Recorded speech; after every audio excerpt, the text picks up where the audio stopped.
Saudi से बोलवनी पहिला बे छठ नहीं हर से उठवनी। अरे बड़ा दुख भाई सिपाही जी। हाँ कोई के जिद सऊदी से बोलवनी पहिला बे छठ नहीं हर से उठवनी। रही और हम देते तले होई गइल चलावे गइल रोले पान के पतैया रे। अरे सिपाही जी क्या है बच्चे? अरे देखी ना हमार पति देव कबे से गायब बाड़े। तनी खोज के लिया 10 पहिया भुलाइल बाड़े सैया रे। तनी खोज के लिया 10 पहिया भुलाइल बाड़े सैया रे। भुलाइल बाड़े सैया रे।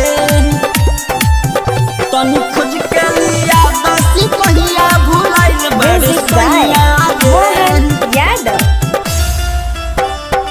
बाड़े न पढ़ल लिखल ढेर होशियार हो गरवा में पहले बाड़े लाला एगो हार हो। ऐसन बाड़े सिपाही जी। बाड़े न पढ़ल लिखल ढेर होशियार हो गरवा में पहले बाड़े लाला एगो हार हो।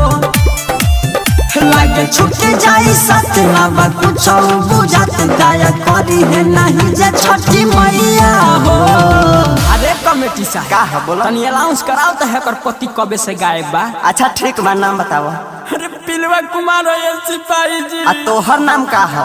अरे पिलिया देवी है ये सिपाही। अच्छा ठीक तनी है। खोज के लिया 10 पहिया भुलाइल बाड़े सैया रे।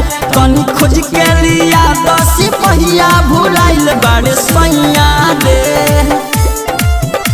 भुलाइल बाड़े सैया रे। तनी खोज के लिया 10 पहिया भुलाइल बाड़े सैया रे।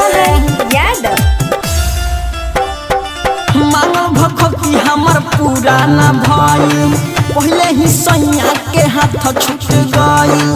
अरे कैसा नाम है रे? उनकर मम्मी दैले रही सिपाही जी। मांगल भखकी हमर पुराना भाई पहले ही सैया के हाथ छूट गई। देखा बालिस्टर पे दर्द तोहर कर तारे अर्जी अजय पड़ल बाड़े तोहर हो पैया रे।